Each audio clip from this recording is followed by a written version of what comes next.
सवाल ये नहीं कि कितना सीखा जा सकता है, सवाल यह है कि कितना भुलाया जा सकता है। यह ओशो का एक गहरा विचार है जिसमें वे ज्ञान, अनुभव और भूलने की प्रक्रिया पर चर्चा करते हैं। ओशो के अनुसार हमारे जीवन में जो ज्ञान हम अर्जित करते हैं वह हमारे अनुभवों से जुड़ा होता है। ओशो का मानना है कि जीवन में सीखने की प्रक्रिया लगातार चलती रहती है, लेकिन भुलाने की प्रक्रिया भी उतनी ही महत्वपूर्ण है।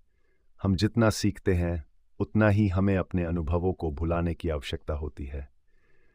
ये एक तरह से मानसिक सफाई का कार्य है जिससे हम नए अनुभवों के लिए स्थान बना सकें। भूलने का मतलब ये नहीं है कि हम अपने अनुभवों को पूरी तरह से नकार दें, बल्कि ये एक साधन है जो हमें आगे बढ़ने में मदद करता है। ओशो के अनुसार जब हम पुरानी बातों को भुला देते हैं तो हम नए अनुभवों के लिए खुले होते हैं।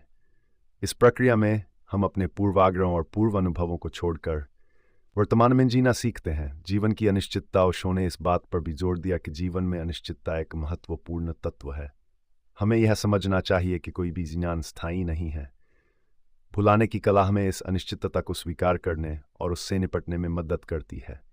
ध्यान और भुलाने की प्रक्रिया। ओशो ने ध्यान को एक महत्वपूर्ण साधन माना है जो हमें भुलाने की प्रक्रिया में सहायता करता है। ध्यान द्वारा हम अपने विचारों और भावनाओं को नियंत्रित कर सकते हैं, जिससे हमें अपने पुराने अनुभवों को छोड़ने में आसानी होती है। ओशो के विचार हमें ये सिखाते हैं कि सीखने और भुलाने की प्रक्रिया जीवन का अभिन्न हिस्सा है। हमें यह समझना चाहिए कि सच्ची स्वतंत्रता तब संभव है जब हम अपने अतीत को छोड़कर वर्तमान में जीने का प्रयास करें।